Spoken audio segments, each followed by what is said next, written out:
Bonjour à toutes et à tous. Je suis Frédérique Mercier, coach professionnel dans la région lyonnaise. J'accompagne chaque jour des particuliers ou des professionnels à la réalisation de leurs objectifs. Si vous écoutez ce podcast, c'est que vous vous posez des questions sur la motivation. Je vais répondre à la question suivante. Comment retrouver de la motivation ? Être motivé est une demande régulière en coaching.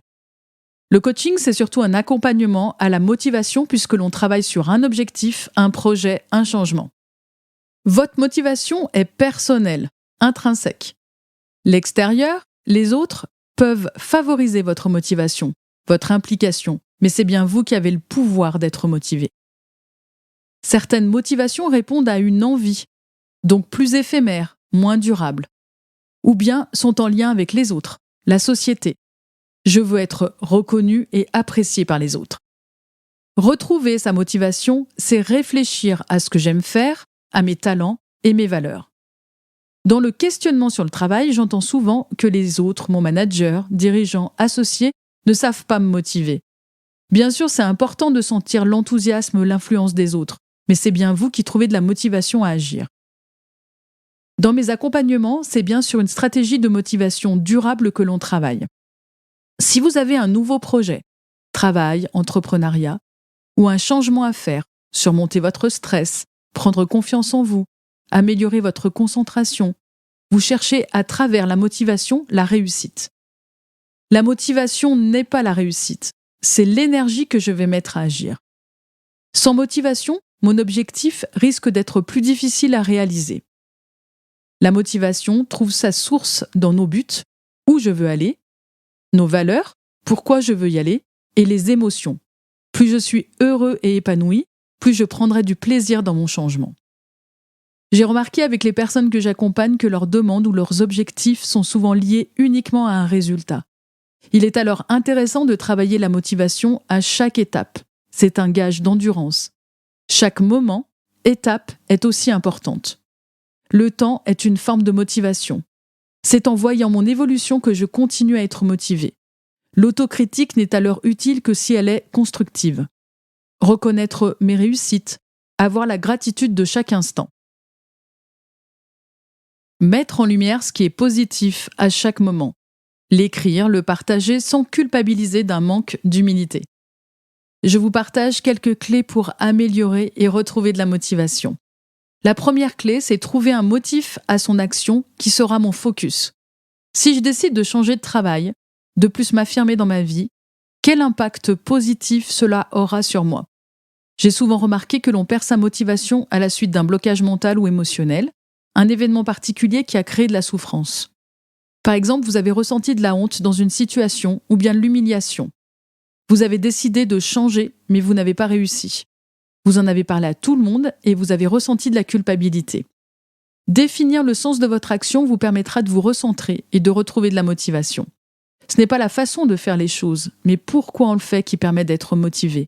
On va le sentir dans son corps.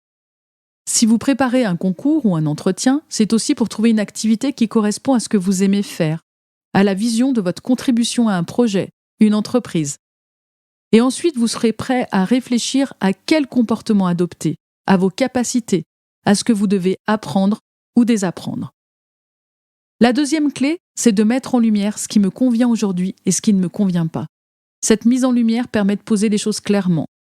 Vous pourrez comprendre à travers ce qui vous convient, vos aspirations profondes, vos besoins, et dans ce qui ne vous convient pas, il est utile de voir que ce sont parfois des croyances, des jugements. Par exemple, vous avez l'impression que tout le monde profite de vous. Il est important de prendre conscience que cette phrase a un impact sur votre motivation. Soit j'agis en communiquant, en apprenant à dire non, soit je décide de ne plus avoir cette vision de moi-même et reprendre le contrôle de mes actions. Parfois, simplement, lâcher prise permet de retrouver la motivation. La troisième clé, c'est de créer des rituels. Votre mental se focalise sur des repères. Si chaque jour je mets en place des moments agréables pour me centrer sur moi, mon bien-être, sport, alimentation, nature, dès que vous débuterez une activité en lien avec ce rituel, votre mental enverra l'information que vous êtes bien. C'est un des piliers de la méthodologie du Miracle Morning.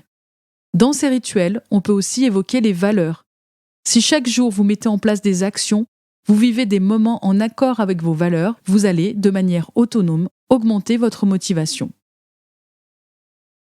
Si vous avez une valeur famille et que vous ritualisez des moments avec vos enfants ou parents comme un échange sur la journée passée, vous allez agir sur votre motivation et votre énergie. 4e clé, formuler des défis, des rêves. Cette clé est importante car nos pensées sont créatrices. Ce que j'ai rêvé, imaginé, associé aux émotions et à la volonté a plus de chances de se réaliser. Souvent, on perd la motivation car on n'imagine pas pouvoir réussir. Osez formuler, écrire vos rêves, vos projets, c'est une façon de se motiver. Vous saurez plus précisément ce qui vous donne de l'énergie à avancer. Derrière chaque défi objectif, il y a une intention. Le plus important reste l'intention. Si vous le faites ou si vous avez envie de le faire, c'est dans quel but ? La peur d'échouer, de l'inconnu, peut parfois vous empêcher de formuler les défis. Une forme de jugement de ceci aussi. C'est trop, je n'ai pas les compétences, c'est trop prétentieux. Chacune de ces phrases agira comme un stop à votre motivation. Alors prenez du plaisir à écrire vos rêves en vous félicitant de chaque étape réussie. Le plus important ne serait-il pas de faire les choses et de les vivre avant tout ? J'espère que mon enthousiasme à partager avec vous sur ce sujet vous a aidé à retrouver de la motivation. Car la motivation nous donne des ailes. D'abord, réfléchissez. Deuxièmement, croyez. Troisièmement, rêvez. Et enfin, osez. Phrase célèbre de Walt Disney. Merci beaucoup pour votre écoute et à bientôt.